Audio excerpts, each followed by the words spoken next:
The Pope's final truth: silence, fear, and conspiracy. The calm before the collapse. For most of the world, the death of the Pope was a moment of mourning, reverence, and spiritual reflection. The headlines were clear, the tributes flowed endlessly, and for the global faithful, it marked the end of an era. The Vatican's official statement was simple. The Pope had passed peacefully in his sleep. There were no apparent irregularities, no immediate signs of crisis. The funeral was scheduled, international leaders sent condolences, and the Catholic Church began its formal transition. To the average observer, everything seemed under control, like a well-rehearsed script playing out on the world's most sacred stage. But beneath the surface of this solemn narrative, something felt fractured. The atmosphere wasn't just somber, it was off, as if a deep collective breath had been held, and no one knew why. Some began to notice subtle discrepancies. The Pope's final address, just days before his death, had been unexpectedly emotional, filled with cryptic language and lingering pauses. He spoke of a darkness in the corridors, of shepherds turning from the light, and most curiously, of truths that must outlive the man. That speech, barely covered by mainstream media, triggered a wave of speculation among theologians and independent analysts. Was it a farewell or a warning? The Vatican's reluctance to release medical records only deepened the uncertainty. Papal doctors were unavailable for comment. No autopsy was conducted, or at least none was publicly acknowledged. And then the real questions began. What if this wasn't a death at all? What if the Pope had discovered something so dangerous, so seismic, that his silence had to be orchestrated? Today we open that door. The story you're about to hear is not just about a man of faith. It's about a voice that was extinguished too perfectly, a truth buried under centuries of control, and a church caught between divine mission and human fear. If you're ready to explore the final message of a Pope the world thought was gone, this is your moment. Hit like, subscribe, and leave your thoughts in the comments below. What if the Pope didn't die, but was silenced? A voice in the archives buried deep within the labyrinthine corridors of the Vatican's secret archives was a man named Father Luca Moretti.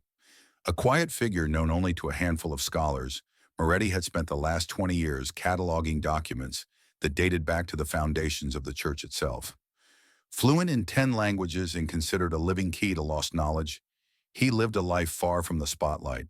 But in the final months before the Pope's reported death, Moretti's name began surfacing in restricted Vatican communications, flagged by security analysts for a pattern of irregular access, pulling ancient files linked to papal resignations, cover-ups, and forbidden councils. No one questioned him. He was the gatekeeper. But according to an anonymous tip, Moretti had found something that changed everything. The document was said to be handwritten, marked with a crimson seal long thought destroyed. It spoke of a crucial division within the Church, prophesied by one of the earliest bishops of Rome. The contents suggested a cycle repeating every few centuries. When corruption reached its apex, a spiritual leader would be silenced not by death, but by deliberate erasure. The document called this La Última Verdad, the final truth, and it named those who had enforced silence across time: cardinals, monarchs, even entire factions. When Moretti brought this to the Pope, the two reportedly met in secret 5 times in 12 days. And then, overnight, Father Moretti disappeared. His quarters were sealed, his research deleted. No official comment was made, but whispers say his final message was intercepted before it could reach the public. What did the Pope see in those pages? Was it a pattern or a prophecy? Could it be that he believed he was living out the final chapter of a story written centuries ago? In a system built on reverence and control, truth can be the most dangerous threat of all, and those who guard it often pay the ultimate price. If this revelation shocked you, share this video with someone who dares to question. And tell us in the comments, what would you do if you discovered a truth your church would kill to protect? The forbidden message. 2 nights before the Pope's reported death, a document surfaced, anonymous, brief, and electrifying. It was sent to 3 international theological forums, each receiving a slightly different version, as if encoded to avoid detection.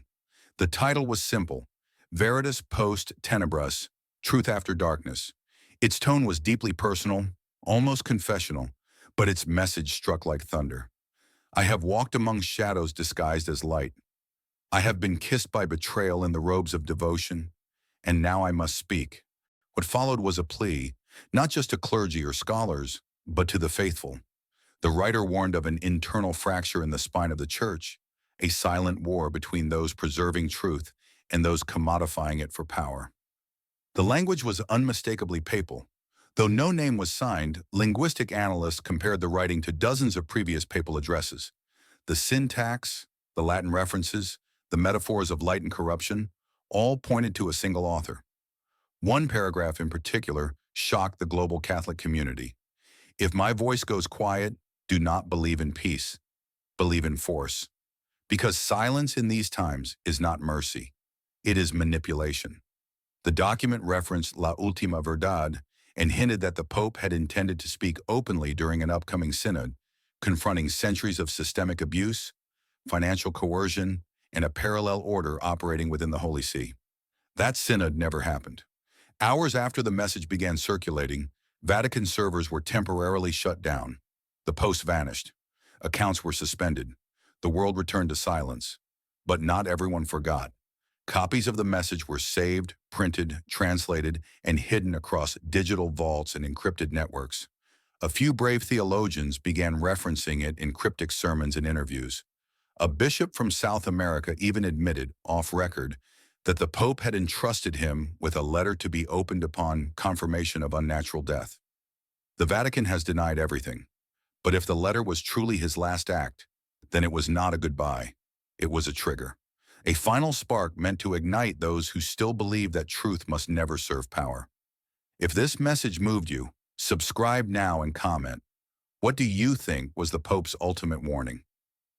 The disappearing witnesses. In the days that followed the leaked message, something eerie began to unfold. Individuals known to have close contact with the Pope during his final weeks started vanishing from public view. Some stopped answering calls. Others were abruptly reassigned to distant dioceses. A few were declared on leave for health reasons, though no records of hospitalization existed. The Pope's private confessor, Father Enzo Baldini, who had served him faithfully for 15 years, was last seen boarding a flight to Malta and never arrived. His name was quietly removed from Vatican rosters. Similarly, Sister Emilia Diaz, who assisted in the papal residence and was known for her fierce loyalty, simply disappeared. Her apartment was found locked, her belongings undisturbed. The Vatican made no mention of her. One of the most chilling accounts came from a Vatican security officer who, under a pseudonym, shared his experience online. He claimed that after the message was leaked, a special order from the Secretariat of State was issued. Identify and isolate anyone who had recent direct communication with the Holy Father. The list reportedly included staff, visiting bishops, translators, and archivists. It wasn't an investigation, he wrote. It was a purge. Internal surveillance was increased. Access logs were wiped. Even local journalists, some of whom had attended briefings in the days before the Pope's death, reported being tailed by unmarked vehicles. A documentary team from Germany, who had received permission to film the papal apartments, had their credentials revoked and footage seized. With every vanishing name, the theory grew stronger. The Pope hadn't died peacefully. He had been silenced, and those close to him were being erased to prevent any surviving truth. This was no longer a matter of belief, but of survival. The people who may have held pieces of the truth were either gone or hiding. And those still speaking up were doing so through encrypted channels, coded messages, and whispers in safe houses. The question now wasn't if the Pope had been silenced, but how far those in power were willing to go to maintain the illusion. If you believe this silence hides something deeper, like, share, and comment your thoughts. The pattern is there. Will we choose to see it? The sanctuary beneath the mountain, far from the marble halls of Rome and the cameras of St. Peter's Square, deep in the Alpine borderlands between Italy and Switzerland, lies a monastic fortress long thought abandoned. Hidden among the snow-capped cliffs and dense pine forests, this structure, once used by resistance clergy during World War II, is now at the center of one of the most startling theories surrounding the Pope's disappearance. According to a former Jesuit turned informant, This location was prepared decades ago as a contingency refuge for emergency apostolic retreat, a euphemism for papal exile. Officially, the property belongs to a religious trust. Unofficially, it is said to be protected by mercenaries with ties to private Vatican security contractors. Drone footage analyzed by independent researchers shows recent renovations, modern antenna arrays, solar energy systems, and even heat signatures consistent with multiple occupants. Locals in nearby villages speak of strange late-night activity. Black SUVs navigating unmarked paths, helicopters flying with lights off, and sudden shortages of medical supplies in regional clinics. But the most compelling testimony came from a young seminarian who, under heavy anonymity, claimed to have delivered books and handwritten correspondence to a man referred to only as Il Padre. He described a tall, elderly figure who walked slowly, spoke softly, and always wore white. He asked me, the seminarian said, if I believed that God could survive without the church. Inside this sanctuary, rumors say the Pope is not just hiding, he is writing, composing letters, declarations, perhaps even a final encyclical to be released only after his confirmed death. Some say he is gathering testimonies, rewriting church history as he witnessed it. Others believe he is recording a spiritual warning for generations to come. Whatever the case, his isolation is not just physical, it is symbolic. A man once surrounded by power, now surrounded only by silence. But silence in this case is not defeat. It may be the final preparation before truth roars back into the world. If you believe the sanctuary exists, drop a comment below. And don't forget to like and subscribe, because the veil is thinning. The echoes of rebellion. As the world returned to routine and the Vatican pushed forward with the quiet installation of new leadership, a different kind of movement began to take root. Across continents, whispers turned into murmurs, and murmurs into questions that refused to be silenced. In small parishes in Latin America, in secret retreats across Eastern Europe, and in hushed seminaries in Africa and Asia, priests, bishops, and even lay followers began referencing La Última Verdad. The message believed to be the Pope's final attempt to reveal corruption was now being passed hand to hand, printed in private, hidden in prayer books, spoken about in confessionals. And among those who believed it to be true, something powerful was building, not chaos, but clarity. A cardinal from Poland was the first to break the unspoken rule. In a televised mass, he quoted a passage from the forbidden message without attribution. When the institution serves itself above the soul, it no longer serves heaven. That clip went viral only to be taken down within hours. But by then, it was too late. The words had ignited a fire. A young Jesuit in Brazil leaked a document allegedly containing his mentor's final conversation with the Pope, one in which the Pope lamented being a prisoner of robes surrounded by shadows. In France, underground networks of theologians began publishing analyses of ancient church codes, suggesting that every few centuries a pope had tried and failed to cleanse the institution from within. But never before had one tried to escape and speak freely at the same time. The Vatican responded with denial and silence, but the cracks in the facade were widening. The faithful, once docile and passive, were now reading, questioning, remembering every inconsistency. A church that once feared losing its flock now feared what might happen if the flock began to think for itself. The Pope's silence, paradoxically, had become the loudest voice in the church. A call not to abandon faith, but to defend its essence from those who had twisted it. If you feel that echo too, if you sense the rumble of something deeper, subscribe now, give this video a like, and comment what you believe the real church is meant to be. The day the bells stopped it began with something so small, so easily missed, that most dismissed it as coincidence. On the morning of a holy feast, as pilgrims filled Vatican Square awaiting the traditional tolling of the bells from St. Peter's Basilica, something strange happened. They never rang. No chimes echoed through the city. No sound signaled the beginning of Mass.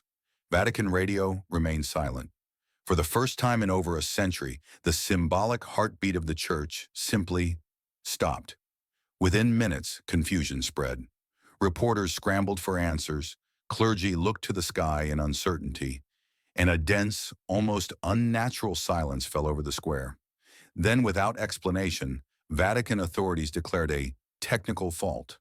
But for those who had been following the whispers, the encrypted messages, and the pattern of fear, the meaning was clear. It was a signal. Across the world, those aligned with the movement saw it as confirmation. Posts flooded the hidden forums. The bells are silent. He's alive.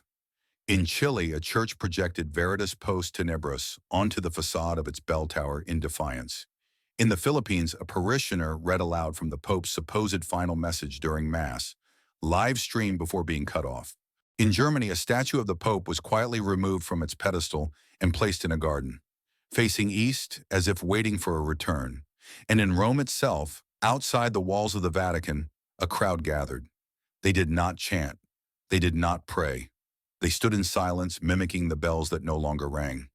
The gesture echoed across social media, drawing millions of views and birthing a movement now referred to as La Vigilia del Silencio, the Vigil of Silence.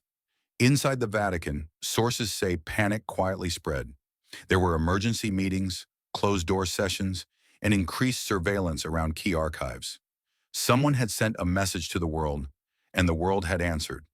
Whether or not the Pope had orchestrated this moment remains unclear, but what mattered now was that the faithful were no longer asleep. The silence had turned into sound. The absence had become presence, and the idea that truth could be buried beneath marble and gold was collapsing. If this moment moved you, hit like, subscribe, and comment with a bell emoji below to show that you're listening. Because next comes the reckoning. The reckoning. In every great upheaval, there comes a moment where silence is no longer an option, where truth, once whispered in corners and buried beneath centuries of stone, rises to confront the world face to face. That moment had arrived. Whether or not the Pope still breathed behind monastery walls, whether his words had truly escaped or were strategically released, no longer mattered in isolation. What mattered was the ripple, the undeniable awakening that had begun among the faithful. The reckoning wasn't a war of violence. It wasn't about rebellion with swords or fire. It was a reckoning of belief, of identity, of conscience. The kind of reckoning that forces an entire institution to look inward and ask, have we become what we were meant to stand against? Within the Vatican, this question could no longer be suppressed. Documents were being reviewed, quiet resignations were happening. Some cardinals reportedly began meeting outside the traditional halls, seeking a return to essence, not to power, but to purpose.